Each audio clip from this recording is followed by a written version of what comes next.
In a quiet village at the edge of the great Oji forest, nestled between vast baobab trees and the flowing Ero River, lived a curious boy named Tand.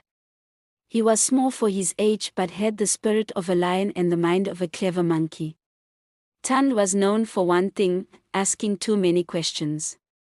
Why does the moon follow us at night?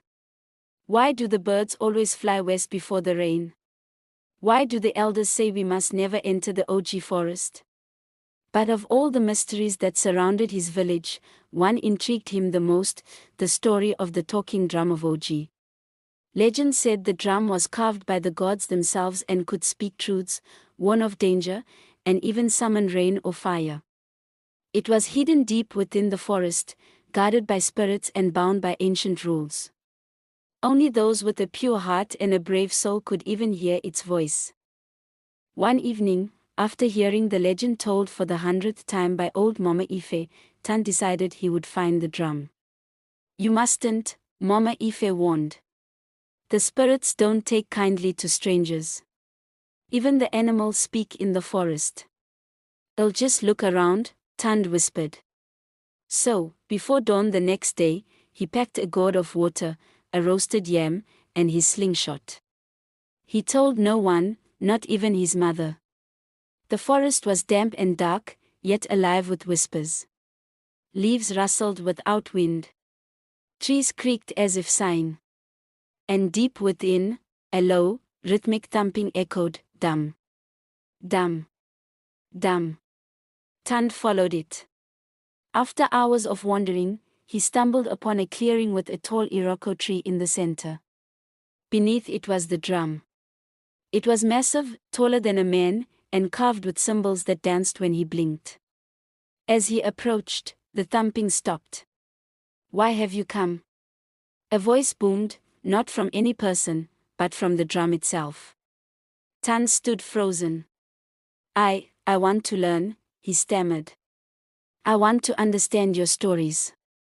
"You seek truth?" the drum asked. "Yes." "Then you must pass 3 tests: the test of silence, the test of fear, and the test of sacrifice." Tand nodded, though his legs trembled like dry leaves in harmattan. The forest fell utterly quiet. No birds, no wind, no insects. Only silence. Suddenly, a ghostly image of his mother appeared beside him. She looked worried, calling his name. Then his baby sister crying in the distance. Then the village bell ringing, a fire in the background. He wanted to run, to shout, to help.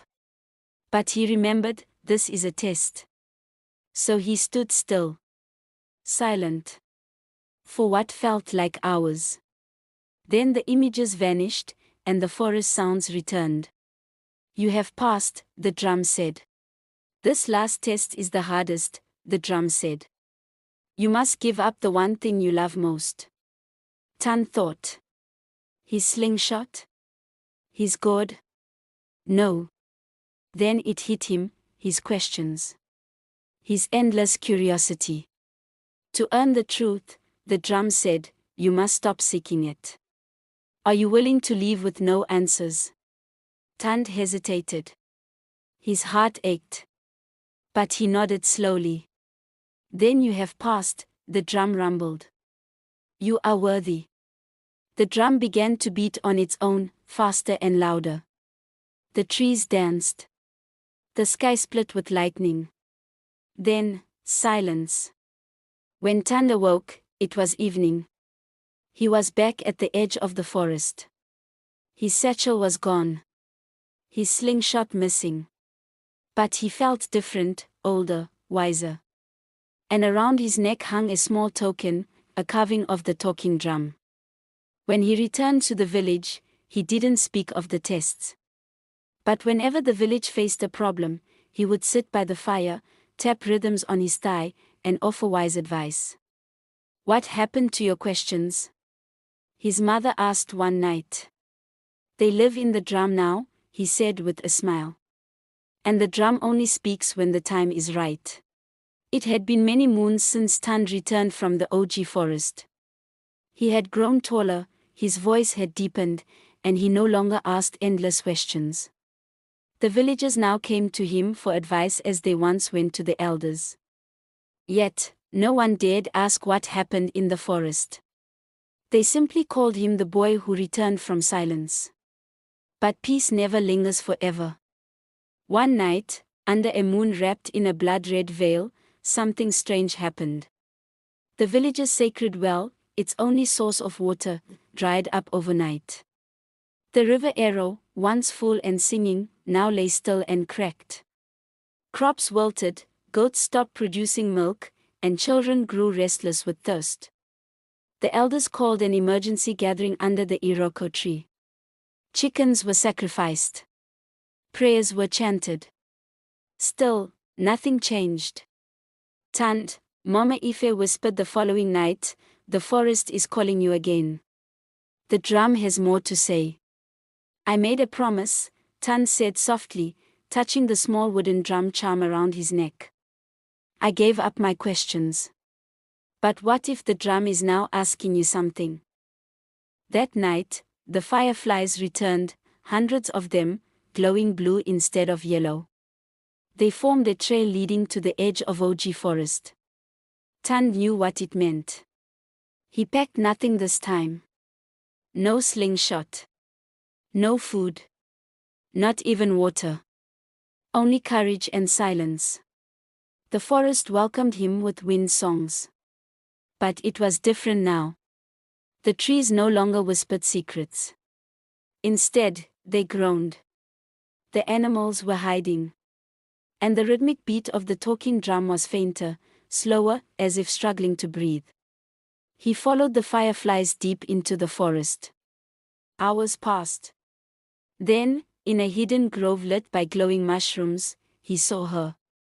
A girl. About his age. With skin like deep mahogany, eyes like river stones, and hair braided in a spiral crown. "You hear the drum too?" she asked without turning. Tand nodded. "I thought I was the only one." "I am Ada. Daughter of the river," she said. "When the drum goes silent, the river dries. My people are dying too. How do we help it?" he asked. "We must go to the source," she said. "Where the drum was born." They journeyed deeper into the forest than either had ever gone. Through thorn fields that whispered lies. Across a river of shadows. Past an ancient wall guarded by spirits of forgotten animals, creatures with 6 legs, 2 heads, or none at all. Finally, they reached the hard tree, a colossal tree with silver bark and leaves like burning coals. At its roots was the original